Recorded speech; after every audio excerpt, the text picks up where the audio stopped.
Hey, how's everyone doing? You all alright? It is Monday, the 12th of September. Um, it has been 15 years since 9/11. Can you believe it? Do you know what? I can. I feel like it's been longer. Um, you know when you look back on life and like things just feel like they were just yesterday, but they were, it's been 10 years since Superbad came out. Really? Something like 9/11, because of what it brought with it, just the exhausting Iraq, Afghanistan wars, more terrorism, um, every Arab's now a terrorist argument, the Donald Trumps, um, other stuff. I'm sure there's other stuff. Well, I guess the whole kind of security on an aeroplane, security everywhere you go. You can't go into an arena now without a bag being searched, which I don't have a problem with, but it's been like that for 15 years now, and by God does it feel like it, because it's a more exhausting process we have to go through now to keep each other safe. You used to be able to. Do you know what's weird? You can still just walk onto a train with anything. Does that mean that the flight police, or what do you call them, the TSA? How much does that render them? Does that make them more useless? The fact that you can walk on a train with anything, and by that I mean, like, you can just. I mean, why hasn't there been a bomb on a train or a terrorist attack on a train yet? I wonder if there's something behind that. I wonder if they could just stop a train from hurtling towards like King's Cross Station. Why? Not that I'm condoning this, but why has no one terrorized King's Cross Station yet? For me, I think that's, well. Do you know what I heard? I heard a fact that in the UK, the Trafford Centre in Manchester is is number one on the list for the highest threat level of terrorism. So that's where they think because I mean it's a big shopping mall, and you can just walk in walk in with guns and just blaze it up like that level on Call of Duty. The Metro Centre in Gateshead, near where I live, is number two. But how King's Cross Station isn't number one? You can walk on a train with anything. Can someone hijack the train? Actually, that is a good point. Isn't there like a carriage between passengers and train driver? Isn't it that big engine carriage? It'd be hard to take control of a train if that was the case, unless you like friggin' Jesse James, where you walk on top of the train over each carriage, like every Western movie, and then drop kick into the side of the window, put his head in the friggin' coal fire, take control of that bitch. Yeah, but I'm going to this time next week. I'll be actually in King's Cross Station, so I hope nothing happens. It's just that I just feel like that place is just it's just ready for it. No, I'm not going to say it. It's just terrorist threat level. I would have thought. What's above red? I don't know. But yeah. So since is this mic too loud? I'm just going to drop it down a little bit. Since 9/11 has just been a constant exhaustion, hasn't it? Like, how long does it take to get on a plane now? I don't really remember, actually, because 2001 I was 10, and I remember it's definitely one of those things where you remember where you were. I was at school at the time, and it must have been, the towers must have just been ready to fall by the time I got home from school. Why am I yawning? I feel alive. Yeah. So when I got home, I sat in front of my little kitchen TV and watched. And to be honest, I'd never heard of the Twin Towers. I didn't really know much of New York City or America at all. Um, I think when you grow up in like a white middle class area like I do on a coastal town, that you don't really, even at 10 years old, you don't really think of the outside world. You think it's going on holiday is going to Spain, or it did back then.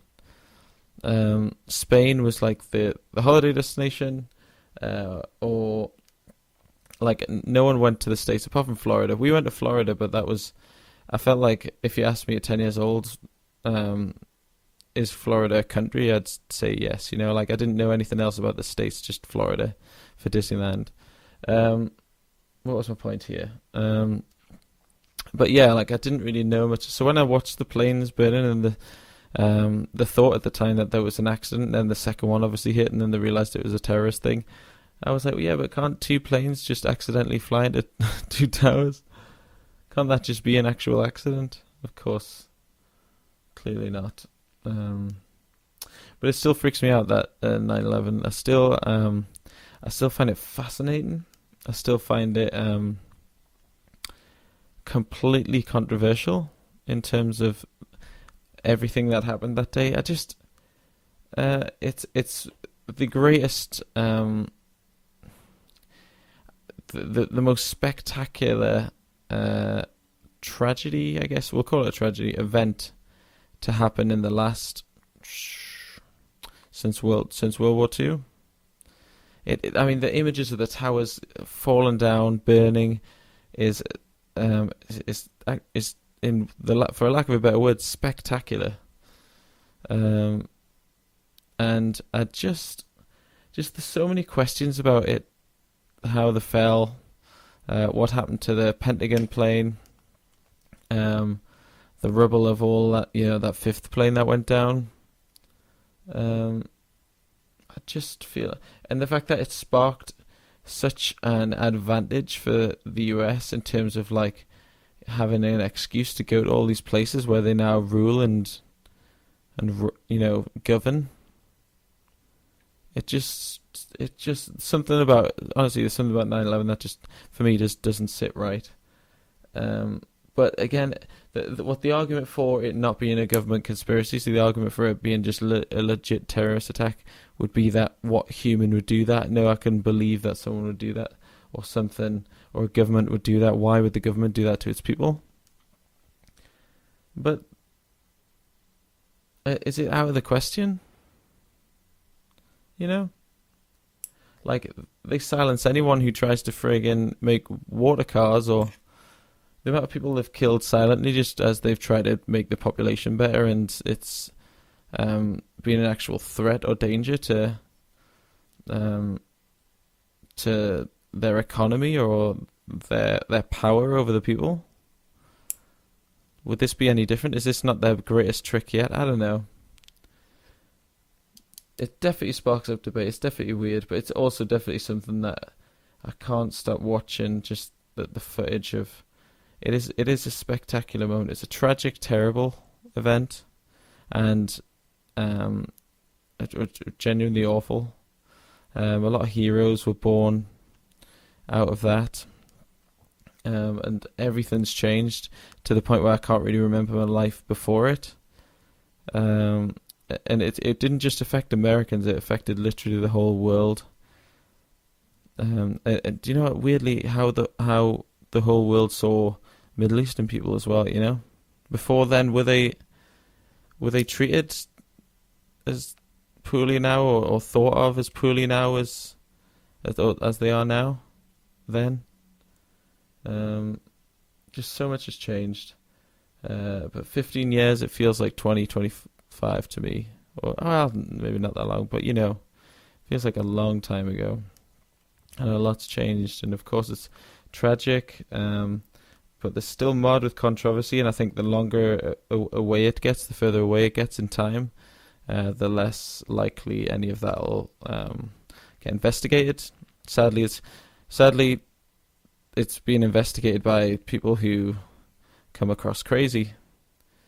Where really the investigation an investigation would usually be taken part by the government, the U.S. government, but I guess if the government are the ones to be blamed for something. Do you know what I find annoying about American government? It's the first thing you think of is military or cover-up or conspiracy, you know? Shouldn't a government be people you trust, people that you expect to, give you health, happiness and freedom and lifestyle, Where really it's just it's a business almost. I think it's a business. I think it makes profit. I think it's a powerful thing, but I think this thing's bigger than the American government that rule the American government. I'm one of those guys. But yeah, I can't prove it. I'll probably never be able to prove it, but there's just something about 9/11, about Bin Laden's death, about everything afterwards that the American government have done that just stinks to me. Like, that just smells off. But it's something I can't prove, I'm not going to go out my way to prove it, but it's just something that, I've rambled on, I've waffled on. Also, just a side note, CM Punk got beat on for Saturday night. And I was watching the documentary that the UFC were making about him training, and he was getting beat by, like, sparring partners and stuff. And I watched the fight on Saturday, and he went in just to that Mickey Gall guy, just like he went into the sparring partner and just got choked out within a few minutes. I was really, really rooting for him, and I didn't realise how much up against it he was, how kind of far behind he is in terms of skill and stuff, because I don't really watch the UFC much, but he got absolutely, he didn't last long, and he didn't get anything in, that Mickey Gall guy was pretty fine. I feel bad for him. We're going to WrestleMania next year, and I was hoping that he'd come. Imagine if he showed up to that; it'd be huge. I don't think he will. I think he'll just lay low for a while because I don't think he actually liked working for the WWE. But yeah, it's a shame. And I wish him all the best, and I hope he wins his next fight. And we'll be cheering. I think there'll be a lot of people cheering him on, regardless. He's a cool guy. He speaks from the heart. And well, not like I've met him, but someone I quite look up to. So yeah, that's been the podcast today. How do I sign this off? 15 years since 9/11. Does it feel like it? Does it not? And yeah, see you tomorrow.